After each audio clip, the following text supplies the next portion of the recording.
On va faire à 2 voix. Donc, on va essayer de varier un peu les plaisirs en alternant les orateurs. Ça va se dérouler en environ 2 fois 2 heures, mais on va voir un petit peu comment ça se passe. Peut-être ça va aller un peu plus vite, mais c'est vrai que c'est une session qui est assez chargée.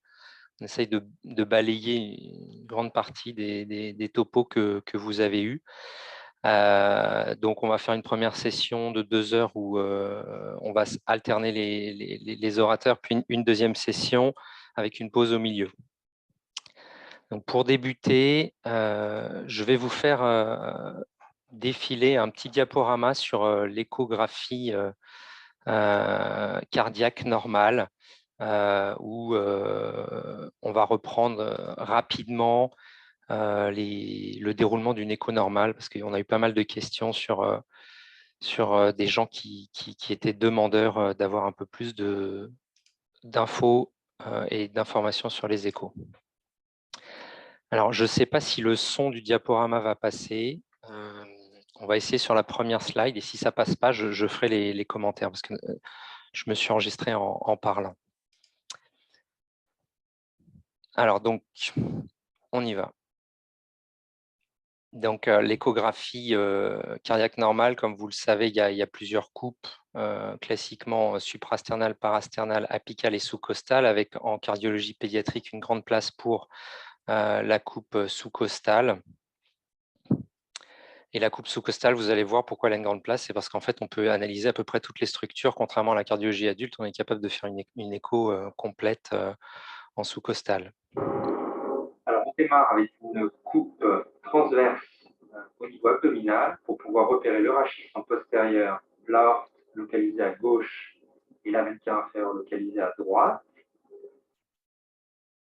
Alors, est-ce que vous avez entendu le son ou pas? J'ai besoin d'une réponse. Oui. Parfait. Et ben, on continue comme ça.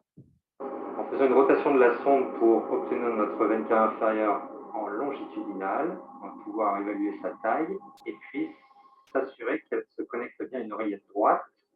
Située à droite, comme vous voyez, ma sonde vise vers la droite du patient.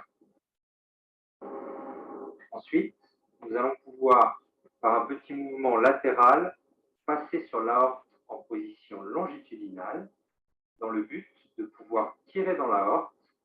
Et par exemple, en cas de coarctation, nous pourrons analyser s'il y a ou non un flux amorti.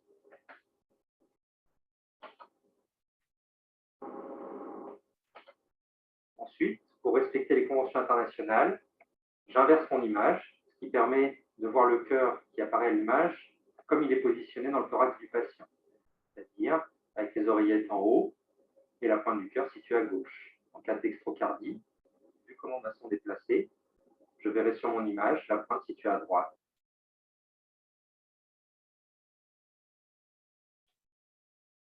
Puis, par une rotation horaire, je vais obtenir la coupe bicavale en visant vers l'épaule droite du patient. Vous voyez, je vois apparaître les deux veines caves et donc le septum interatrial avec sa portion cave supérieure pour éliminer le sinus, la CIA du sinus venosus.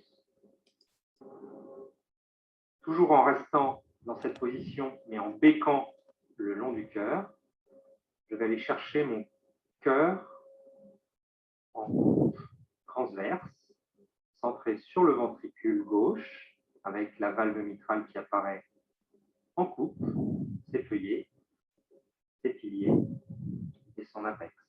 Toujours en basculant ma sonde de l'apex vers la base et de la base vers l'apex.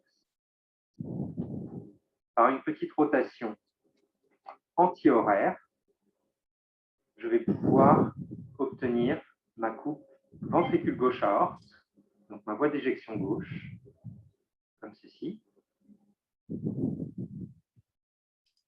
Et puis, en couchant un peu ma sonde pour être le plus proche du sternum possible, ma coupe ventricule droit, artère pulmonaire, comme ceci.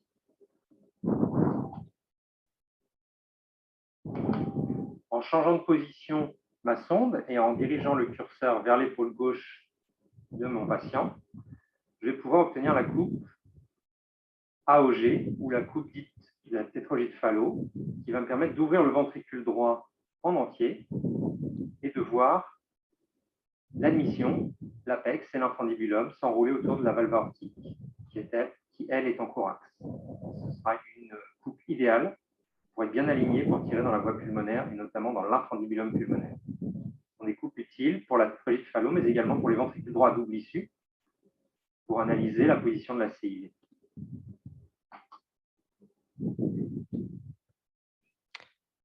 Donc ensuite, on déplace la sonde pour passer en parasternal long axe. On va rejoindre un peu plus le déroulement d'une échographie cardiaque standard de l'adulte, mais avec quand même certaines spécificités, toujours dans l'idée d'une analyse anatomique fine.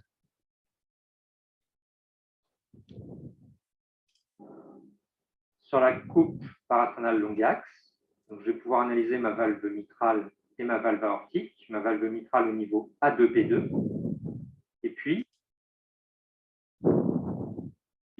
par un mouvement où je vais béquer avec ma sonde, soit vers le bas, je vais me rapprocher de la valve tricuspide, et donc j'aurai une parasternale long axe modifiée sur la valve tricuspide, et par un mouvement dans l'autre sens, vers la voie pulmonaire, ce qui peut être utile pour analyser les fluides pulmonaires.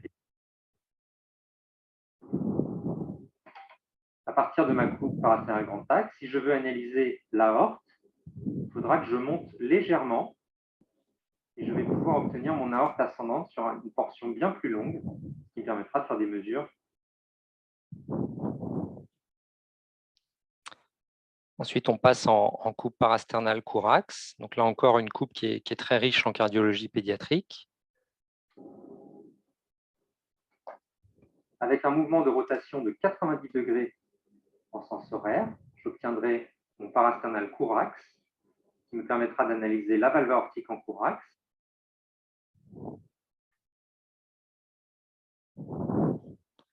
Ainsi que les artères coronaires. Comme vous pouvez voir, on distingue le tronc commun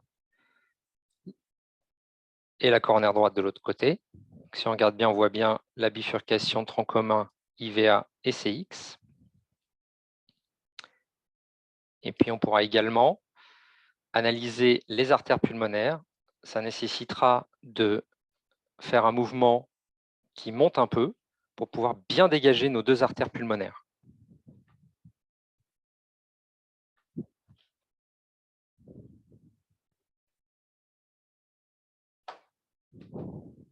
Oups, excusez-moi. Partage d'écran a bugué.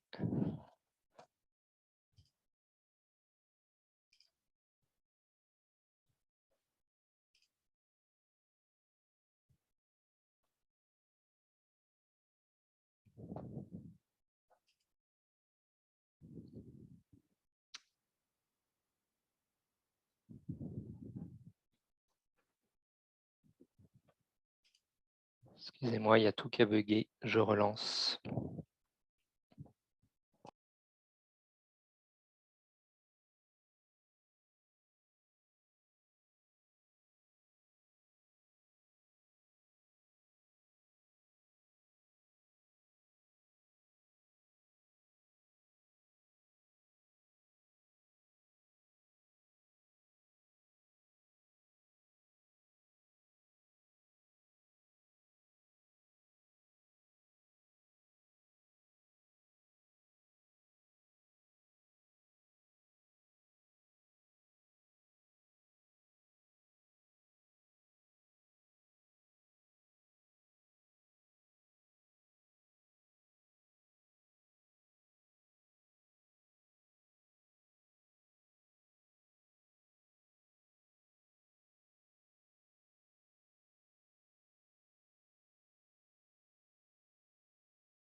Excusez-moi, professeur, votre son est coupé encore.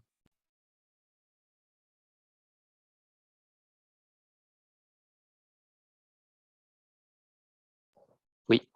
Alors, donc, comme je vous le disais, sur la coupe des deux courax, en montant un peu le long du sternum, toujours en gardant la même position de sonde, on va pouvoir bien dégager les deux artères pulmonaires. Vous voyez, on arrive à les individualiser l'une de l'autre.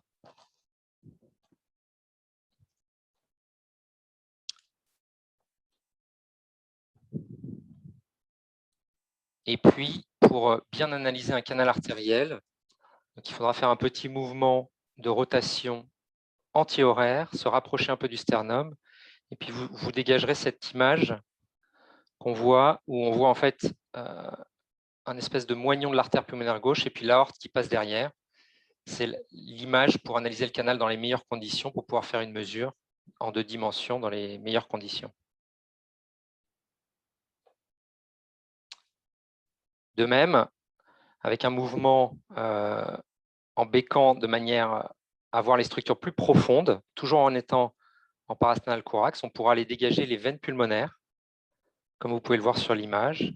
Attention, ne pas confondre l'image qu'on aperçoit ici, qui est l'auricule gauche. Donc, quand on se met en couleur, on a un flux qui est bidirectionnel, ça rentre, ça sort, alors que les veines pulmonaires sont ici, inférieure gauche, supérieure gauche, inférieure droite. Sur cette vue, on ne verra pas la supérieure droite.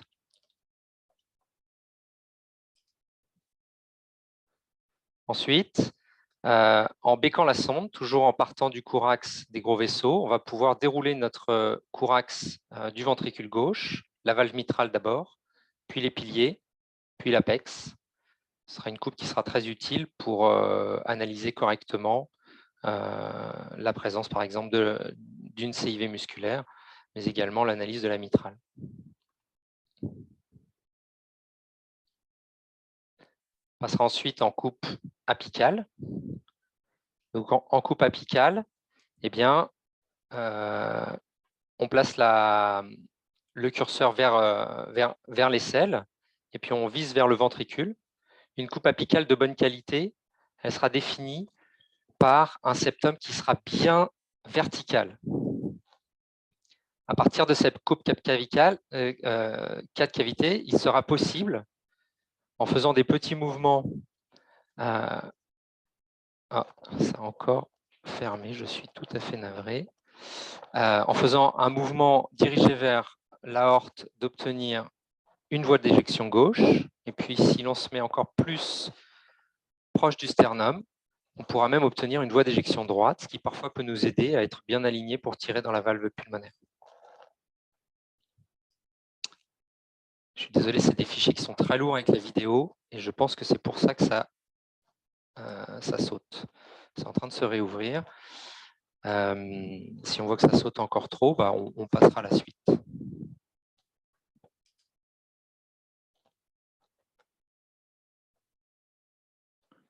Je pourrais éventuellement vous fournir le film entier sans bug en format film, ce sera de meilleure qualité.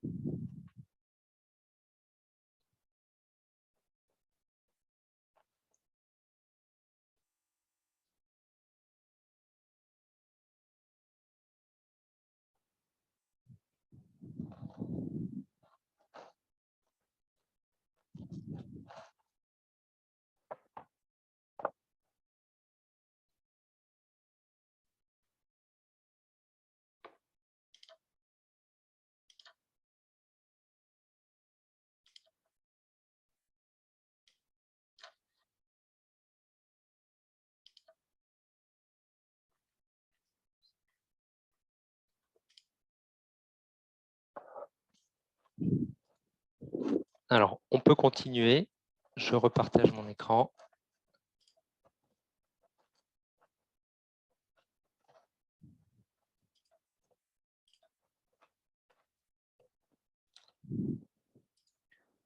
Donc, je peux relancer. Donc là, je vous expliquais comment obtenir la 5 cavités. Je vais viser vers mon épaule droite du patient, c'est-à-dire vers l'aorte. Je vais pouvoir dégager l'aorte et la voie d'éjection gauche comme ceci.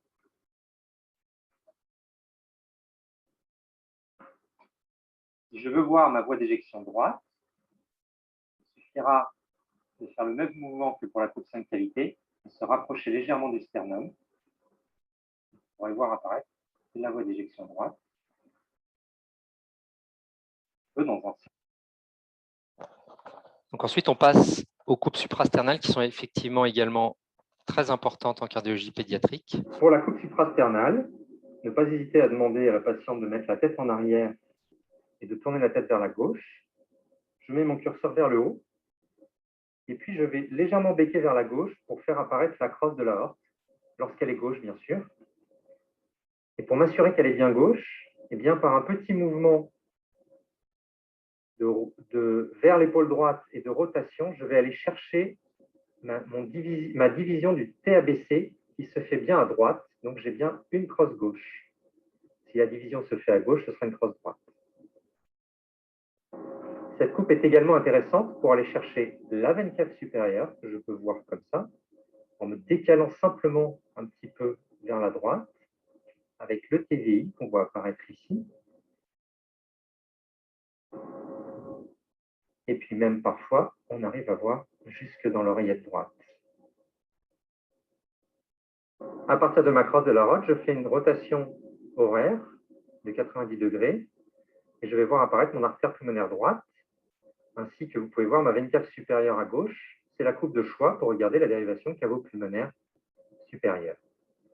Je pourrais également, en me décalant, voir l'origine de l'artère pulmonaire gauche. Un peu mieux, avec un peu plus de calme. Nous pourrons également, en allant chercher très postérieur, voir les 4 veines pulmonaires qui s'abouchent. Et chez cette patiente assez grande, cela ne va pas être très simple. C'est pour ça que je préfère regarder les veines pulmonaires en corax et en sous-costal. Voilà. Donc c'est sûr que c'est un peu dense. Je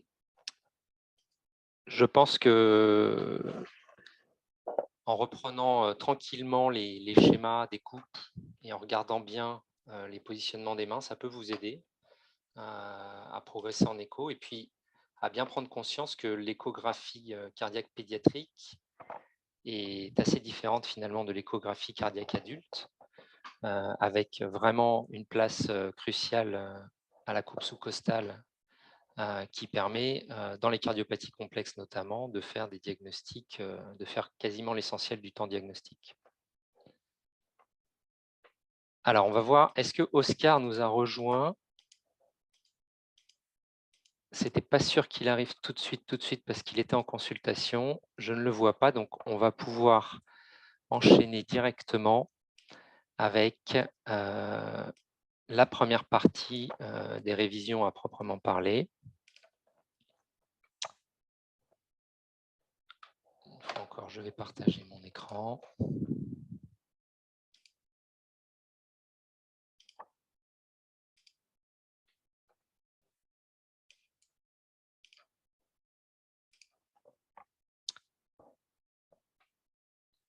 Donc, on peut y aller.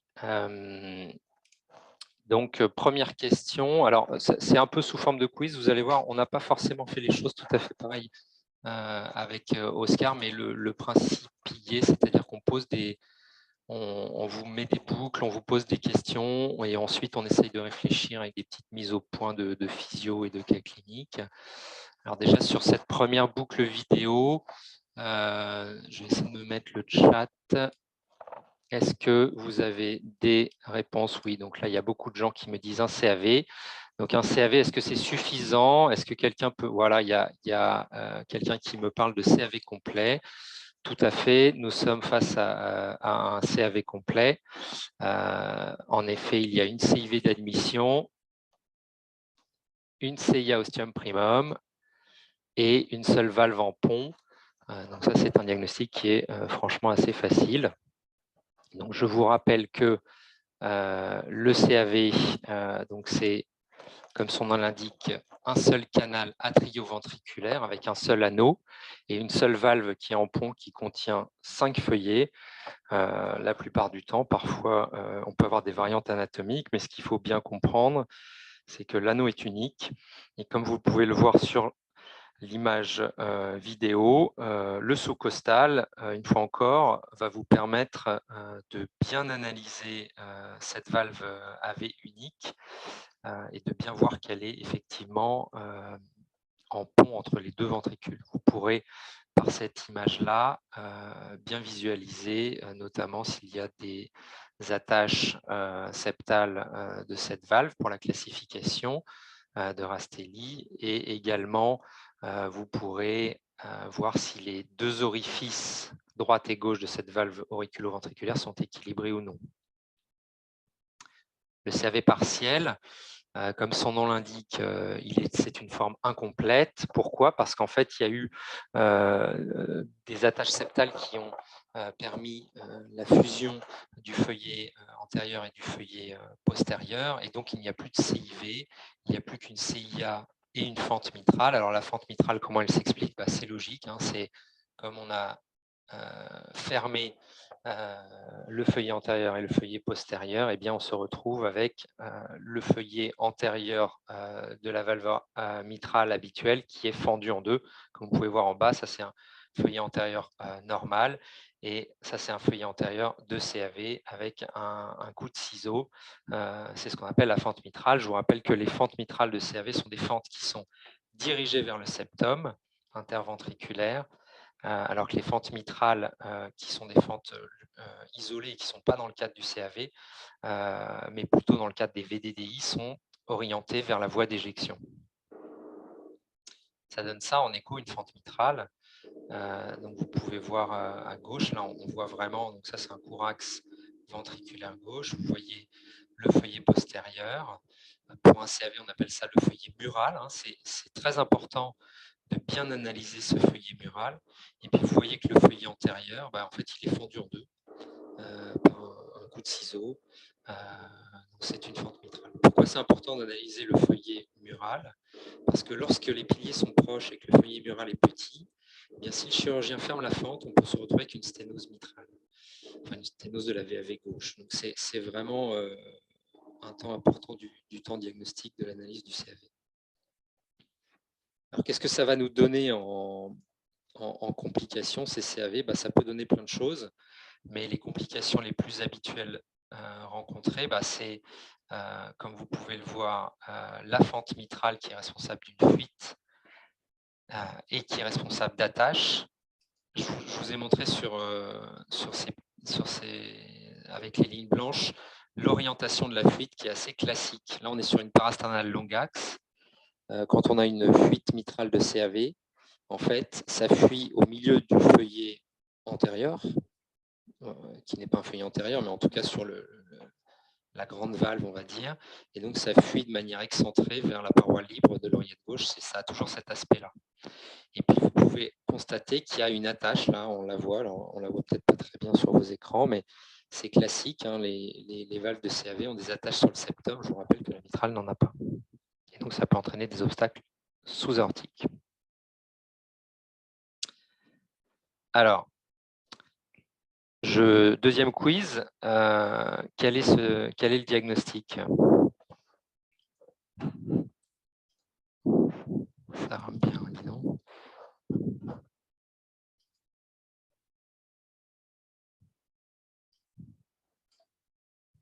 Alors, je vois CAV complet. Est-ce que c'est en lien avec... Non, ça c'est sur le cas d'avant. Est-ce que vous avez une idée alors?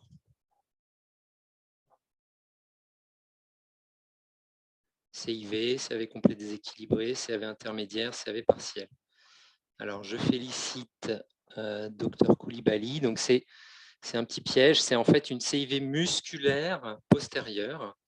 Comment on peut le voir? C'est que déjà, on a un décalage mitro-tricuspide et puis on a un petit éperon musculaire là, qui vraiment fait le diagnostic, c'est-à-dire qu'on a vraiment deux jonctions, deux anneaux qui sont différents avec un tout petit éperon musculaire, et donc ça donne une CIV musculaire qui en fait n'est pas du tout dans le spectre du CAV.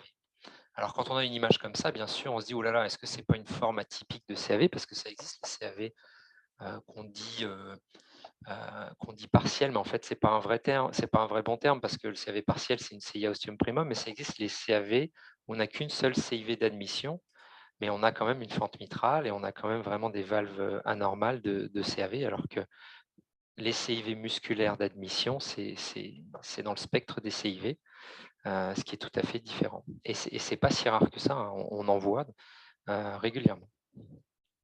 Donc, c'est le petit piège.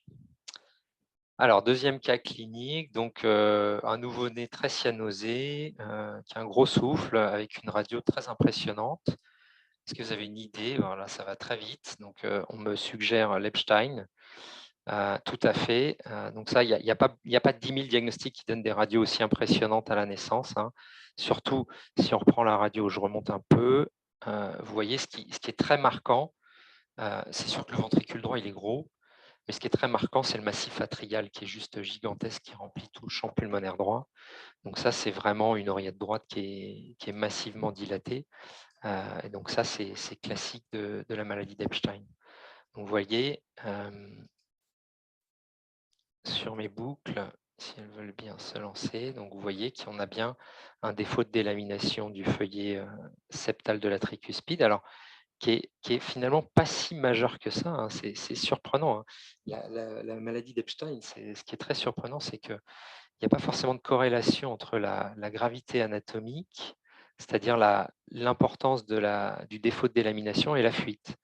Et là, vous voyez, il y a une délamination, mais qui n'est pas si majeure, et par contre, ça fuit la rage. Puis on va pouvoir avoir des formes beaucoup plus précoces embryologiquement, où on a carrément le feuillet septal et antérieur qui sont complètement collés, puis ça pourra fuir moins, voire même fuir pas tant que ça, quoi. Donc c'est assez remarquable. Vous voyez, ça c'est le décalage mitrotricuspide. C'est une forme sévère, bien sûr.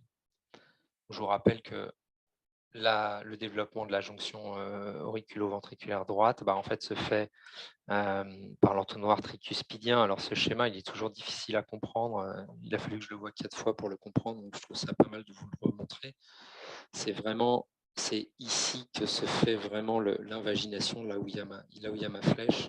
C'est vraiment ça, l'entonnoir tricuspidien, c'est cette zone postérieure qui va venir s'invaginer, ce bourrelet musculaire qui va venir s'invaginer dans le ventricule droit, emportant avec lui la jonction AV commune. Et donc, c'est vraiment ça qui va être à l'origine de l'entonnoir musculaire, qui va secondairement se démusculariser et donner les feuillets de la tricuspide. Et puis là, vous pouvez voir de manière en phétopathe, c'est phétopathe ou anapathe, que en fait, le défaut de délamination, il se fait pour le feuillet antérieur et le feuillet septal.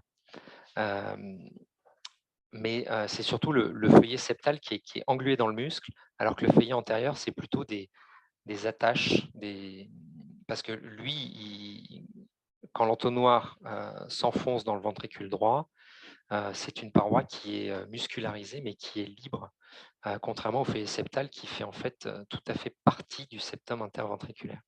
Donc, vous pouvez constater qu'on n'a pas d'englument du feuillet dans le muscle. Par contre, on a des attaches complètement pathologiques à la paroi latérale du ventricule droit. Alors, on est toujours sur notre maladie d'Epstein. Qu'est-ce que vous pensez de cette image?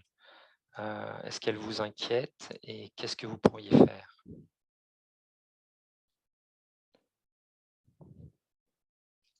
Je vous la remets en boucle.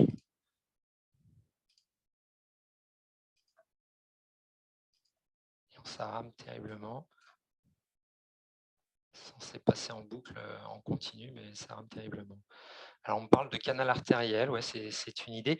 Déjà, comment vous interprétez cette image? Peu de mouvement antégrade dans la paix. Effectivement, c'est ça qui est à remarquer. C'est que vous pouvez constater que en fait, le flux, là, il est uniquement rouge. Et certes, on voit une fuite pulmonaire, mais on n'a absolument pas de flux bleu. Donc, si on n'a pas de flux bleu, c'est qu'on n'a pas de flux qui vient du ventricule droit. Donc, on a ce qu'on appelle une atrésie pulmonaire fonctionnelle. Ce qui prouve que c'est fonctionnel et pas organique, c'est qu'on a une fuite. Parfois, on a des Epstein avec des atrésies pulmonaires organiques, hein, parce que l'Epstein s'associe volontiers avec des sténoses pulmonaires et des atrésies pulmonaires authentiquement organiques. Mais là, c'est pas ça. Là, c'est vraiment une atrésie fonctionnelle. Alors, pourquoi il y a cette atrésie fonctionnelle? C'est relativement facile à comprendre. C'est le ventricule droit, il va pousser là où c'est facile de pousser. Et très clairement, c'est plus facile de pousser dans l'oreillette droite avec la valve qui fuit que de pousser dans l'artère pulmonaire avec les résistances pulmonaires qui sont encore élevées de la période néonatale. Donc, vous pouvez voir. Donc, qu'est-ce qu'on va pouvoir faire? Donc, effectivement, je vois que Mélanie dit attention, cercle vicieux via le canal IPIT. Alors oui, tout à fait, il y a un risque de chaîne circulaire. Il y aura surtout ce risque une fois qu'on aura... il y a surtout ce risque plutôt dans les atrésies pulmonaires à septum intact, mais le risque existe également dans cette situation-là. Et pour contrer ça, le moyen le plus important, c'est bien sûr de maintenir le canal artériel ouvert, parce que sinon il n'y a plus de voie antérograde dans les poumons. Mais qu'est-ce qu'on va pouvoir faire pour essayer d'améliorer la situation? Est-ce que vous avez une idée? Voilà, il faut abaisser les résistances pulmonaires, ça c'est vraiment majeur. Donc pour abaisser les résistances pulmonaires, voilà, oxygène, NO, ça c'est vraiment le point crucial.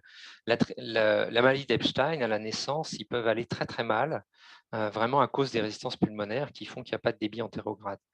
Mais c'est des patients qui, quand ils vont avoir passé le cap de la période néonatale, s'ils la passent, ils vont aller nettement mieux.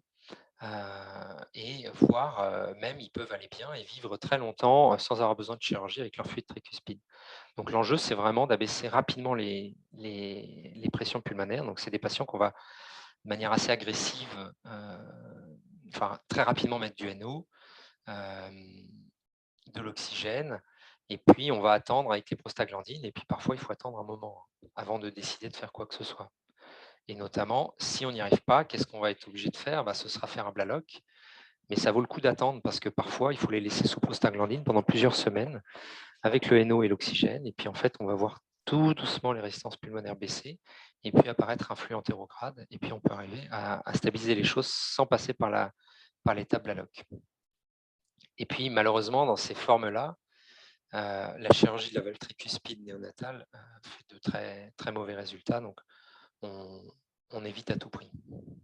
Il y a un taux quand même non négligeable de mortalité néonatale dans la maladie d'Epstein. C'est ce que je vous disais. Donc là, je voulais juste vous remontrer un peu la classification des cardiopathies cyanogènes en fonction du type de cyanose. Je trouve que c'est important de bien comprendre ça. Donc on peut avoir des cardiopathies à sang contaminé. Donc c'est à cause d'un shunt droit-gauche. Et puis on a les cardiopathies à sang mélangé où c'est pas un shunt droit-gauche, mais c'est réellement le même sang qui va à droite et à gauche. Donc les shunts droit-gauche, ça peut être par le foramen ovale, donc ça va être par exemple notre maladie d'Epstein qui a une mauvaise compliance, la PSI, les sténoses valvulaires pulmonaires, par la CIV, les tétrogènes Fallot, etc. Et puis également par le canal, quand on peut avoir une HTAP néonatale, pas forcément une cardiopathie, ou toute circulation systémique ductodépendante, comme par exemple quand on a une sténose aortique critique, en fait on va avoir un canal qui va être rétrograde. Et puis les cardiopathies à sang mélangé, ce n'est pas la même physiologie, c'est vraiment le mélange du sang à la base. Donc ce qui sort dans l'artère pulmonaire et dans l'aorte, c'est la même saturation. Et bien, ça va être les ventricules uniques avec 2 vaisseaux de sortie, le RVPA total, parce que tout arrive dans l'oreillette droite, donc tout se mélange avant de rejoindre les ventricules. Le tronc artériel commun, puisque c'est le même sang qui arrive dans le tronc avant d'aller et dans l'aorte et dans l'artère pulmonaire. Et les atrésies pulmonaires également, puisque c'est le sang qui était désaturé, qui est arrivé dans l'aorte, qui va prendre les collatérales ou qui va prendre le canal pour rejoindre les artères pulmonaires avec la même saturation dans l'aorte et dans l'artère pulmonaire. Alors, que pensez-vous de ces images?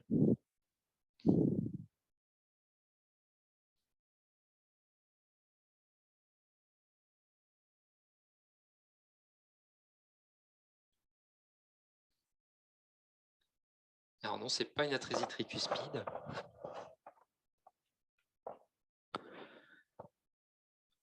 Ouais, c'est une atrésie pulmonaire à septum intact. Alors, effectivement, la tricuspide, elle ne bouge pas beaucoup là. Et elle n'est pas forcément tout à fait normale, ce qui est assez décrit dans les atrésies pulmonaires à septum intact. Et surtout sur l'image de droite, vous voyez, on a une valve avec un plancher valvulaire qui est développé, qui est présent. mais elle ne bouge pas et il n'y a pas de passage. Vous remarquez que nous avons un tronc de l'artère pulmonaire qui est tout à fait de taille satisfaisant, comme dans les atrésies pulmonaires à septum intact. Ce sont des maladies du ventricule droit. Du ventricule droit, c'est-à-dire que c'est le ventricule droit qui ne s'est pas développé parce qu'il n'avait pas de voie de sortie. Alors, en dehors de la valve tricuspide, si elle fuit. C'est tout à fait différent des atrésies pulmonaires à septum ouvert où justement le ventricule droit il est normal parce qu'il y a une voie de sortie, une grosse CIV, donc on ne peut pas passer par l'artère pulmonaire, c'est pas grave, on passe par la CIV, le ventricule droit se développe. Et c'est un problème des artères pulmonaires et pas du ventricule droit. Donc, vous pouvez voir là qu'on a un ventricule droit qui est très hypertrophié. On pourrait dire qu'il est bipartite. Bipartite, ça veut dire qu'on a une chambre d'admission. On a un infundibulum pulmonaire, parce que les VD unipartites, où on n'a pas d'infundibulum pulmonaire, on ne voit pas de plancher valvulaire. C'est tout à fait comblé. Il n'y a que du muscle ici. Là, on voit un plancher valvulaire qui est tout à fait satisfaisant. Alors, c'est sûr que c'est musclé, mais c'est une chambre qui existe. Et par contre, vous voyez que l'apex, c'est du muscle. Donc, on dit que c'est un VD bipartite.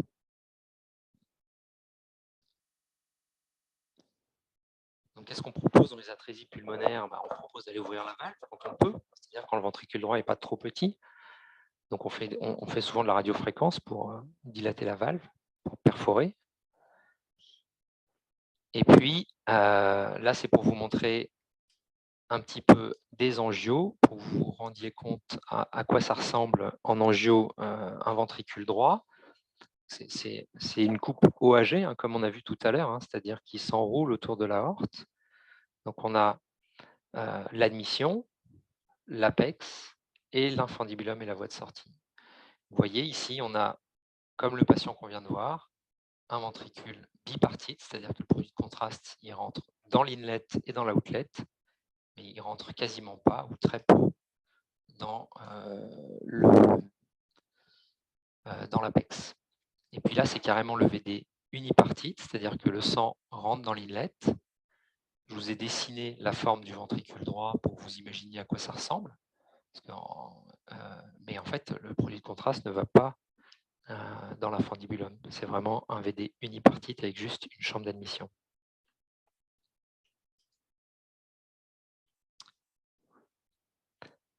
Donc, comme je vous disais, c'est une maladie du VD, c'est vraiment authentiquement une maladie du VD. Ce n'est pas qu'une maladie réactionnelle du ventricule droit. Il n'y a pas qu'une histoire de ça passe pas, donc on se muscle. Ça, Lucie Louyel, elle nous le dit bien.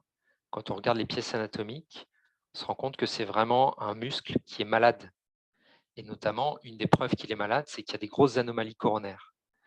Ces anomalies coronaires, c'est ce qu'on appelle les sinusoïdes VD. Et ces sinusoïdes, vous voyez, c'est des communications entre la cavité du ventricule droit et le réseau coronaire. Et souvent, elles ne sont pas isolées, elles sont associées à d'autres anomalies coronaires et notamment des sténoses des coronaires.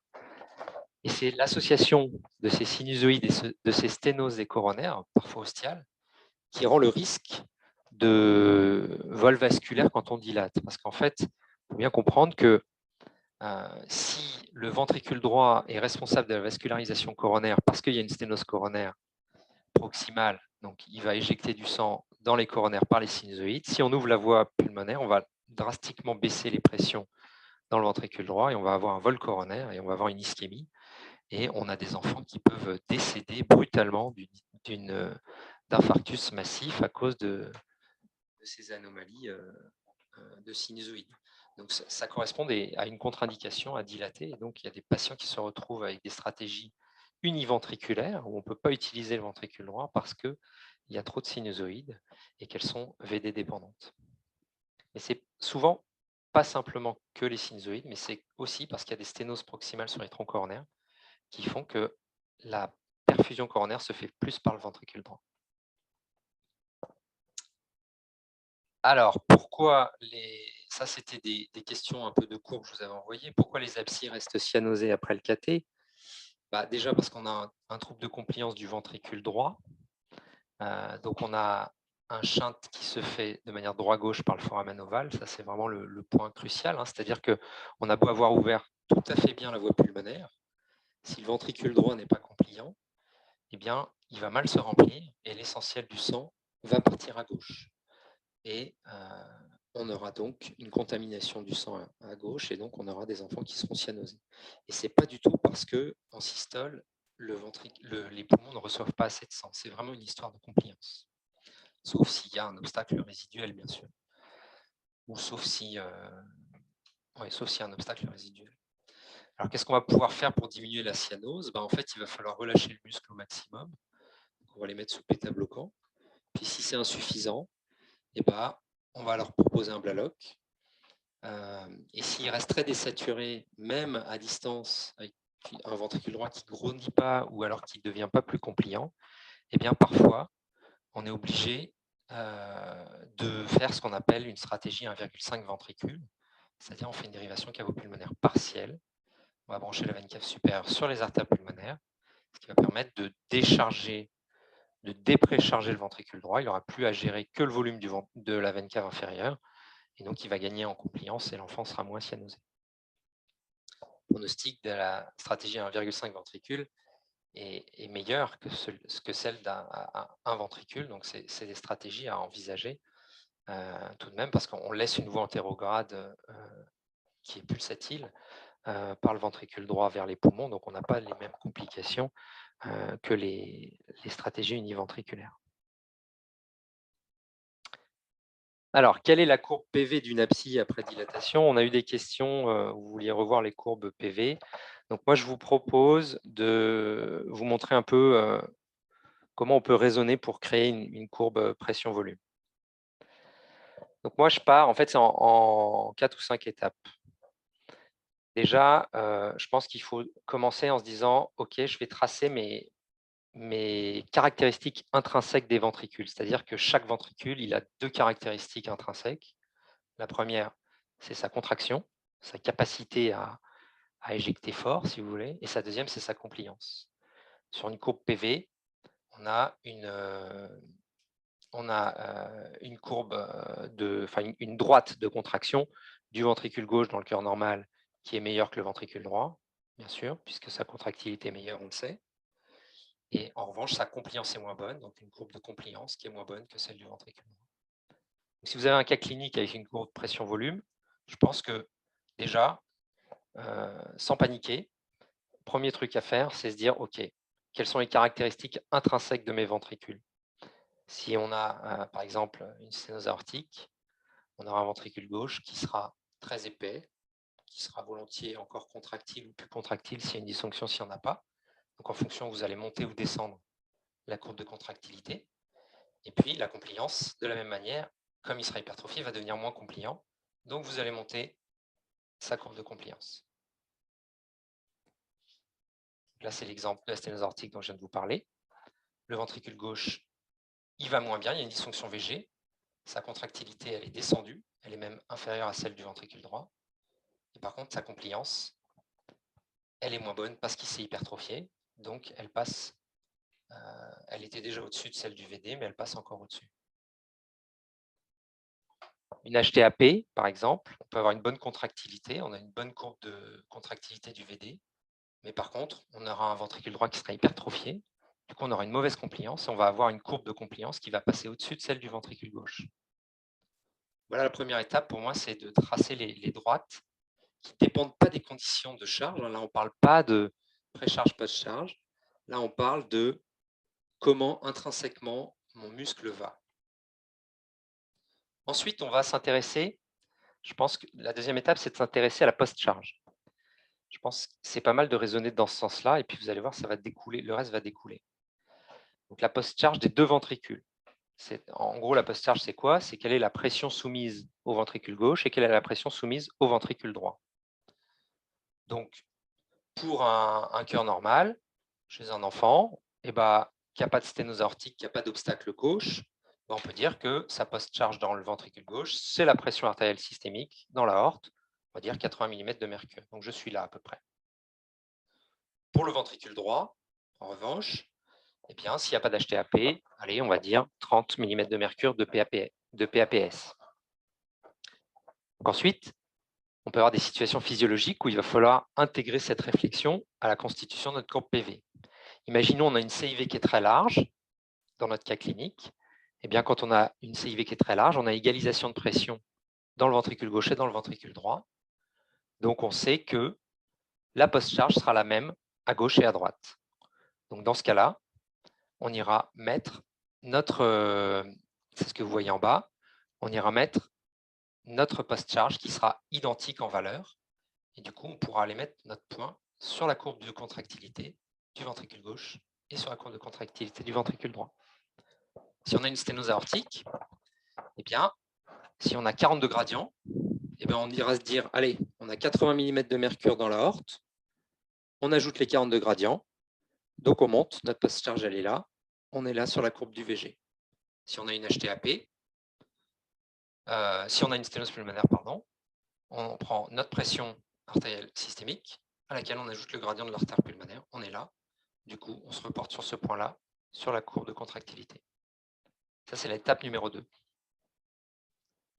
Ensuite, eh bien, on va déduire le volume télésystolique du ventricule gauche. Comment on déduit le volume télésystolique du ventricule gauche? C'est très simple. On descend. C'est-à-dire qu'on avait notre point là du ventricule gauche. Eh bien, on descend et on voit à quel endroit ça coupe la courbe de compliance du ventricule gauche.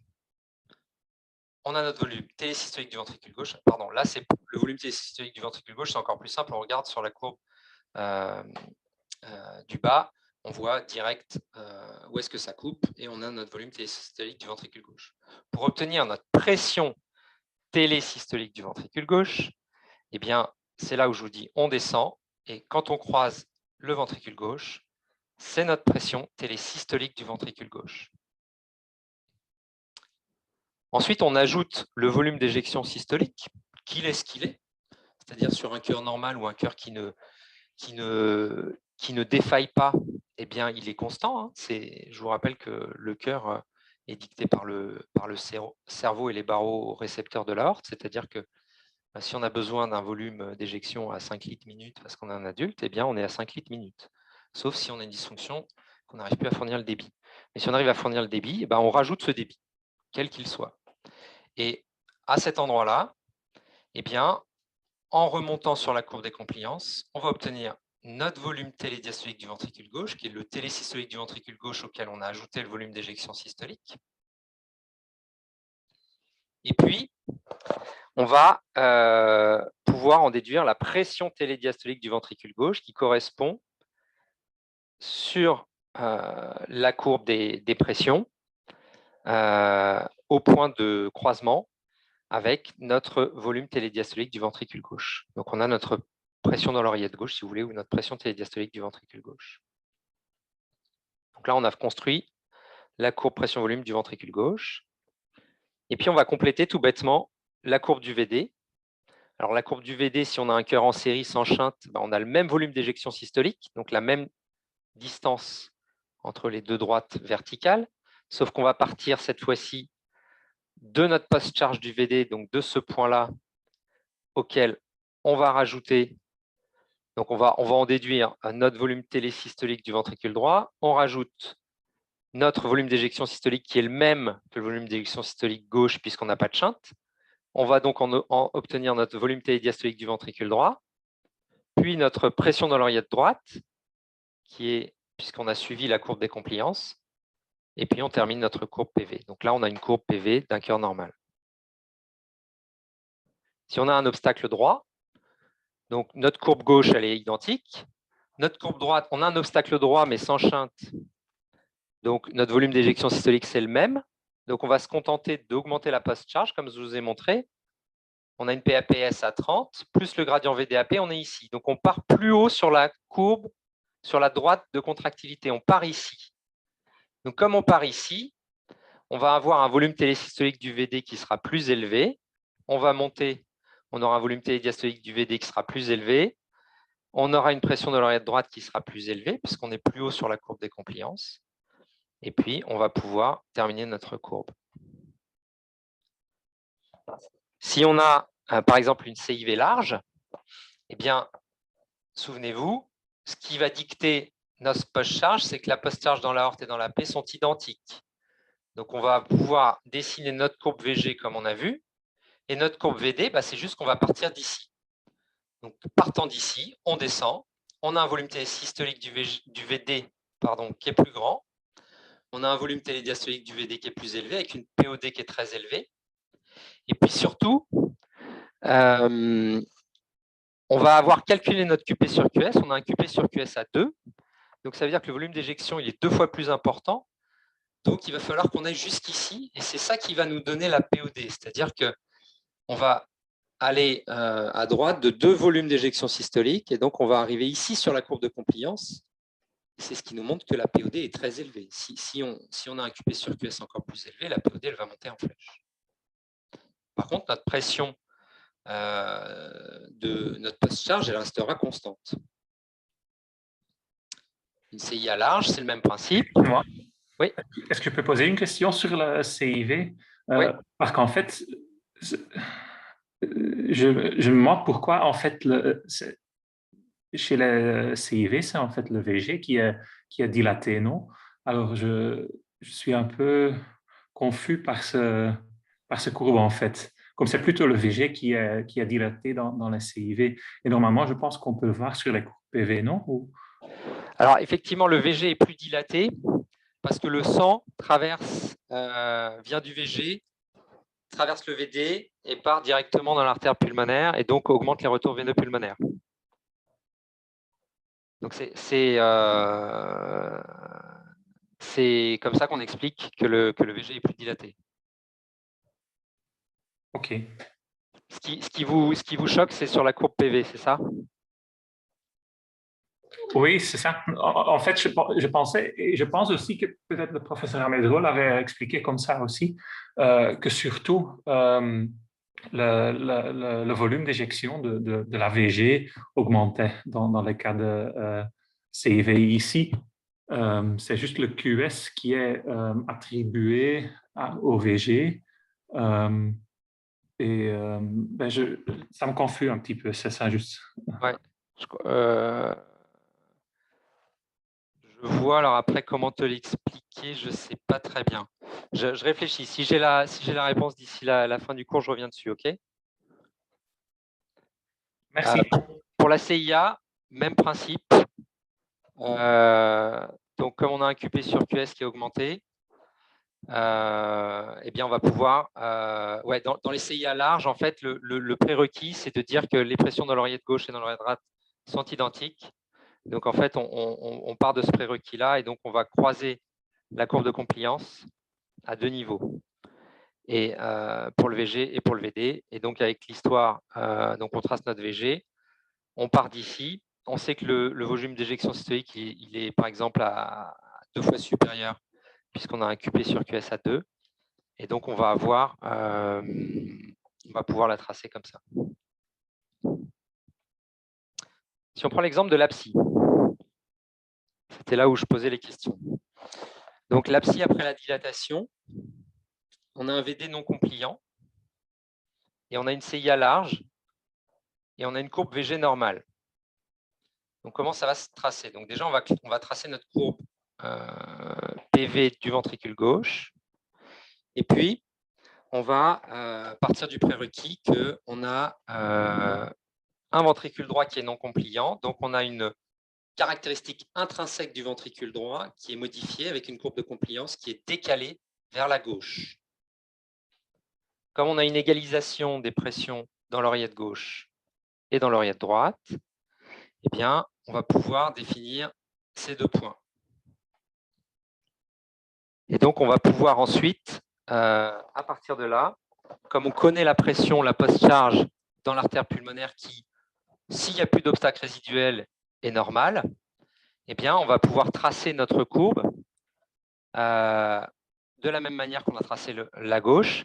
Et puis, vous allez vous rendre compte que, eh bien, on a un volume d'éjection du ventricule droit qui est faible, qui est plus bas, avec un QP sur QS qui sera inférieur à 1.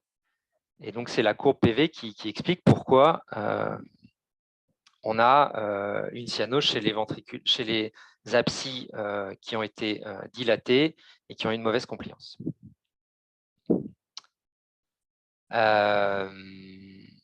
Donc là, si on vous demande quel est le QP sur QS, bah là, vous voyez, il faudrait regarder, mais on va dire environ un tiers, quoi. s'il y a un obstacle résiduel, ça va être encore pire parce que notre post-charge, elle va monter. Du coup, on va se retrouver encore plus loin sur la courbe de contractilité. Et de la même manière, comme on est fixé par notre PT-DVD, qui est identique à la PT-DVG, ce point-là, il est fixé. Et comme on se décale, en fait, on va diminuer de plus en plus notre volume d'éjection systolique. Donc, on va avoir un QP sur QS qui va être encore plus bas, là, qui va être autour d'un quart.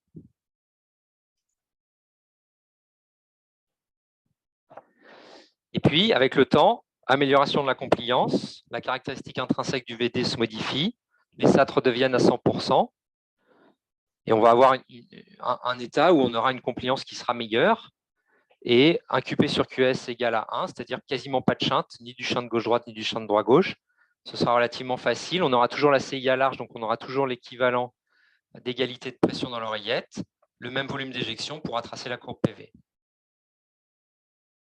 Et enfin, si vraiment le ventricule droit récupère une contractilité et une compliance normale, par exemple à distance, et qu'il reste une CIA large, on va se retrouver comme dans une situation où on a une CIA, avec toujours l'égalisation des pressions de remplissage, mais sauf que la compliance, elle a vraiment baissé, elle s'est vraiment améliorée, donc la courbe a vraiment baissé.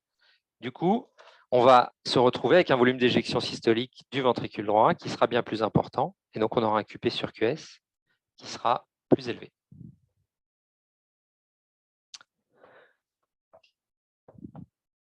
Voilà pour ma première partie. Je propose de laisser la main à Oscar s'il nous a rejoint. Et en attendant, je vais réfléchir à la question. Est-ce que tu es là, Oscar?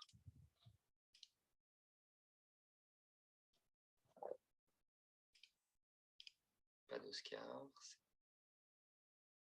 Pas très rassurant tout ça.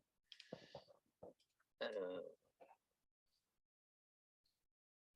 ça pourrait encore, je l'ouvre. Ah non, c'est là.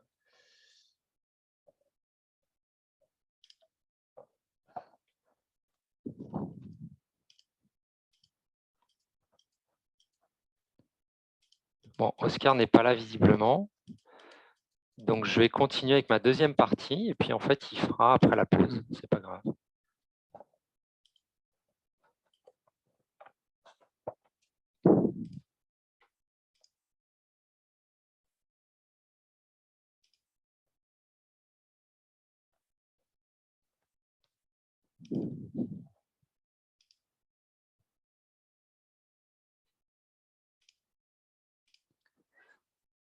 Alors,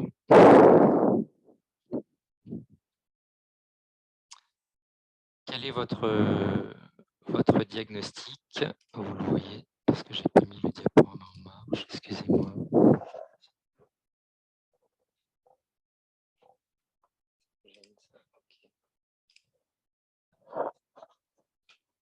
Donc, quel est votre diagnostic? Vous l'avez trouvé. C'est une aorte à cheval avec une CIV dite de l'outlet qui s'intègre dans une cardiopathie conotroncale.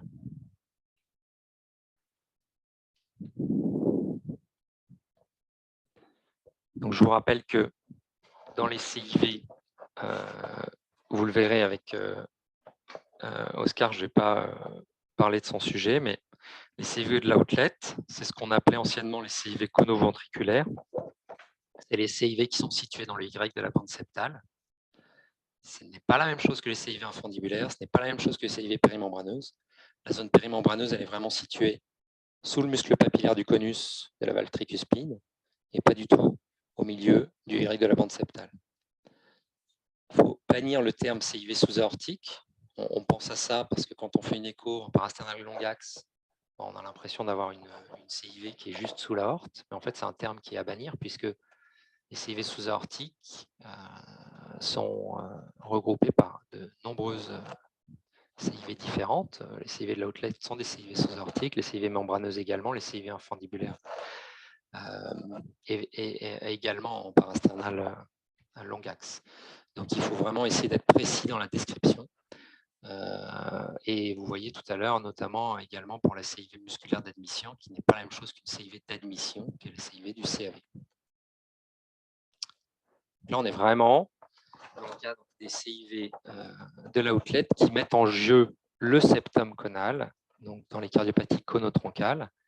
Sur le corax, comment ça se voit? En fait, ça se voit, c'est globalement à peu près dans la même position que la CIV périmembraneuse. La CIV périmembraneuse, je vous rappelle qu'elle est vraiment au contact de la valve tricuspide sur le corax, avec un G qui est vraiment dirigé vers la valve tricuspide, la CIV infundibulaire dirigée vers la valve pulmonaire, et la CIV de l'outlet, elle est globalement à peu près dirigée vers la tricuspide, mais la grande différence, c'est qu'elle est liée en fait à un défaut du septum conal qui est basculé.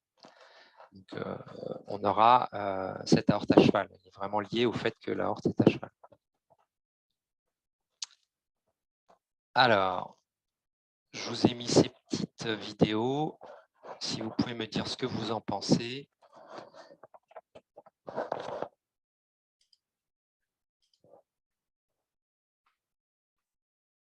Alors, ça répond vite.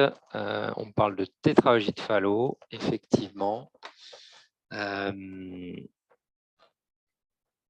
Donc, la tétralogie de Fallot, tout à fait. Donc, pour vous décrire ces images, parce que vous n'êtes pas forcément habitué à voir les images à l'envers, mais pourtant, je vous incite vraiment parce que, en fait, comme je l'expliquais dans la petite vidéo, c'est anatomique, c'est-à-dire que c'est comme si on regardait le patient de face. Donc, c'est très pratique quand on a une cardiopathie complexe parce que l'aorte est située vraiment, en fonction de notre image, elle est située du bon côté par rapport à ce qu'on voit du patient. Et donc, ça va pour la description de la latéralité, on va être vraiment bien. Puis en plus, ce sont des coupes qui permettent d'accéder à des tiers Doppler parfois bien plus alignés que sur des coupes parasternales ou apicales. Donc en bas à gauche, vous voyez que c'est la coupe OAG ou la coupe du Fallot. Avec là, on voit très très bien ce que je vous disais, que en fait là on a l'aorte, là on a l'artère pulmonaire, on a le septum conal qui est dévié vers l'infundibulum pulmonaire. Et donc on a cette CIV et on a cette zone-là qui est étroite. On a un obstacle infundibulaire. Sur la coupe en haut à droite, en fait, c'est du sous-costal pour voir l'aorte à cheval. C'est une coupe qui est très intéressante. C'est la coupe VG aorte dont je vous parlais tout à l'heure. C'est une coupe qui est très pratique parce que là, vraiment, on voit les deux ventricules avec l'aorte à cheval.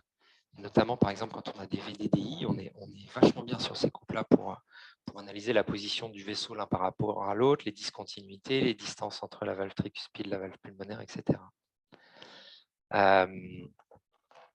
Et en bas, donc c'est en couleur, c'est notre coupe dite du Fallot ou OAG, où on voit vraiment l'aliasing qui est liée à la sténose pulmonaire. Je vous rappelle que dans la tétralogie de Fallot, ce qui souffle, ce n'est pas la CIV, c'est la sténose pulmonaire.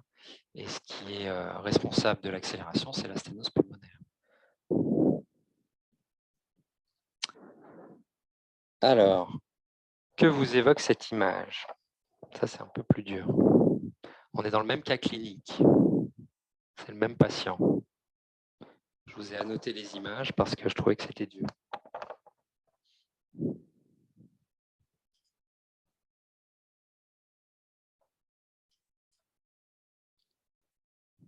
Pas d'idée. Donc, je vous montre bien l'image. Il y a quelque chose là. Je vais essayer de mettre le doigt dessus là. Qu'est-ce que c'est ça?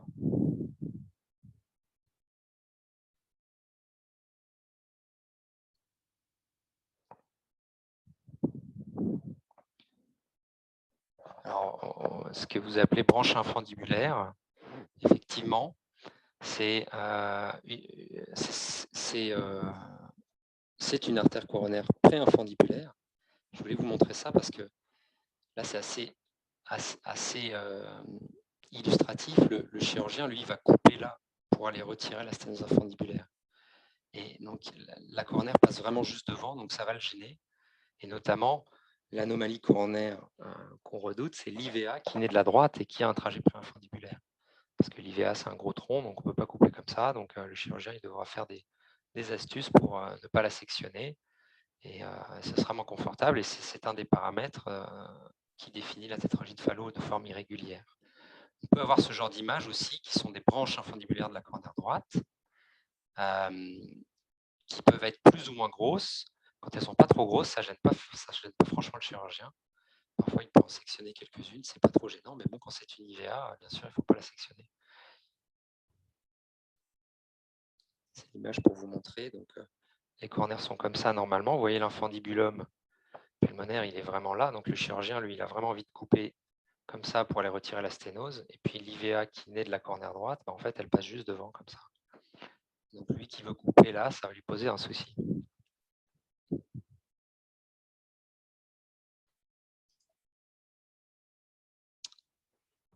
Donc, les trois paramètres de tétralogie de Fallot irrégulier qui définissent la tétralogie de Fallot irrégulier, c'est les coronaires préinfundibulaires, comme on a vu, les CIV multiples, et puis l'hypoplasie des branches pulmonaires ou les anomalies des branches pulmonaires. Là, je voulais vous montrer une image d'une artère pulmonaire gauche qui est déconnectée du tronc de l'artère pulmonaire, qui naît d'un canal artériel, d'un deuxième canal artériel.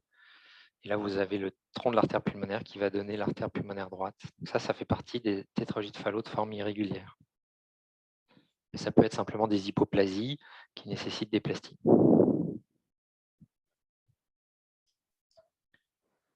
Alors, est-ce que vous connaissez là, les autres étiologies où on peut avoir une écho comme ça? Bien sûr, donc tronc artériel, absceau. Est-ce qu'il y en a d'autres? VDDI, tout à fait. On peut avoir des images un peu comme ça. Alors, le VDDI, il y a plein de définitions, mais vous avez dû avoir un cours intéressant là-dessus. Mais effectivement, quand l'aorte est à plus de 50%, et c'est vrai que souvent on a une discontinuité mitro-aortique, mais Lucille aime bien rappeler que pas toujours. Et que ce n'est pas ça qui définit le VDDI. Et puis ça peut être, donc voilà, en gros, c'est toutes les cardiopathies conotroncales. Alors c'est sûr que l'interruption de l'arche aortique, ça ne va pas vous donner une grosse aorte comme ça, mais ça vous donnera quand même une CIV conoventriculaire. Et puis le dernier, c'est l'agénésie des valves pulmonaires. À ce stade-là, sur une coupe comme ça, on ne peut pas voir si c'est pas une agénésie des valves pulmonaires, parce qu'on ne voit pas la voie pulmonaire. Tétralogie de Fallot dans sa forme extrême, c'est l'absceau, et puis le ventricule droit double issue, tout à fait. Donc tout ça, c'est des anomalies conotroncales qui dépendent des crêtes neurales.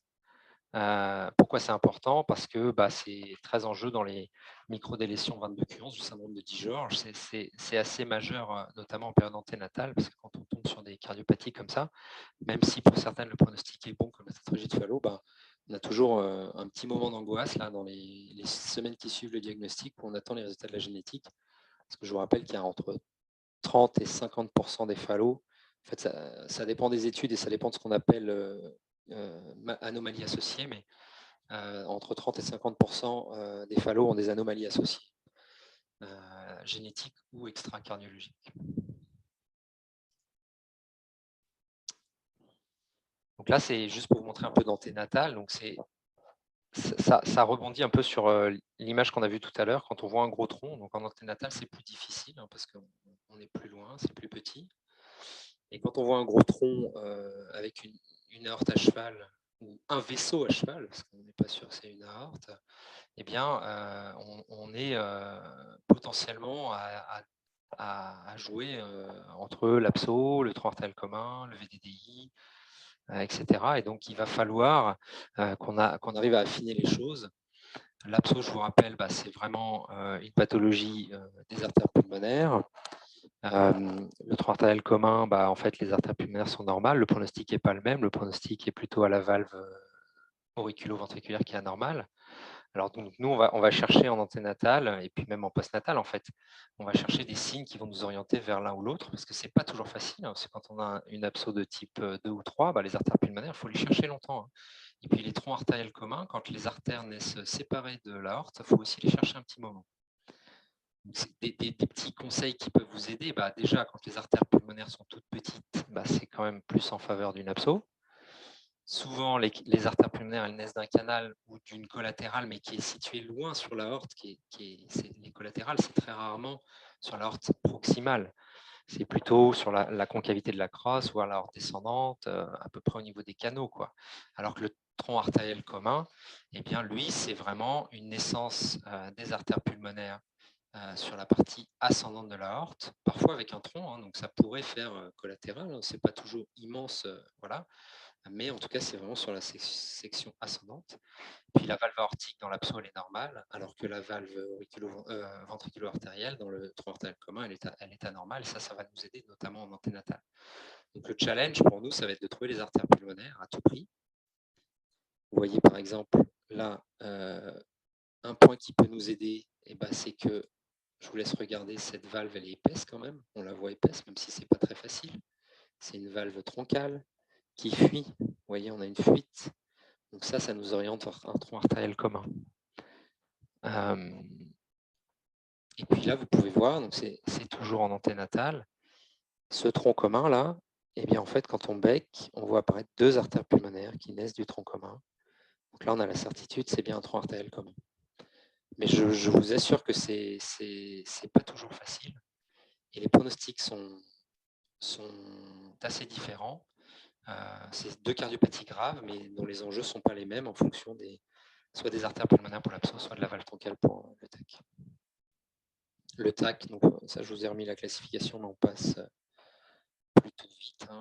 Donc type 2, c'est naissance séparée de l'aorte. Type 3, c'est une naissance de l'APG du segment descendant de l'aorte. Et puis le type 4, c'est l'association troncus-interruption de l'arche qui est associée dans 90% à une délétion 22q11.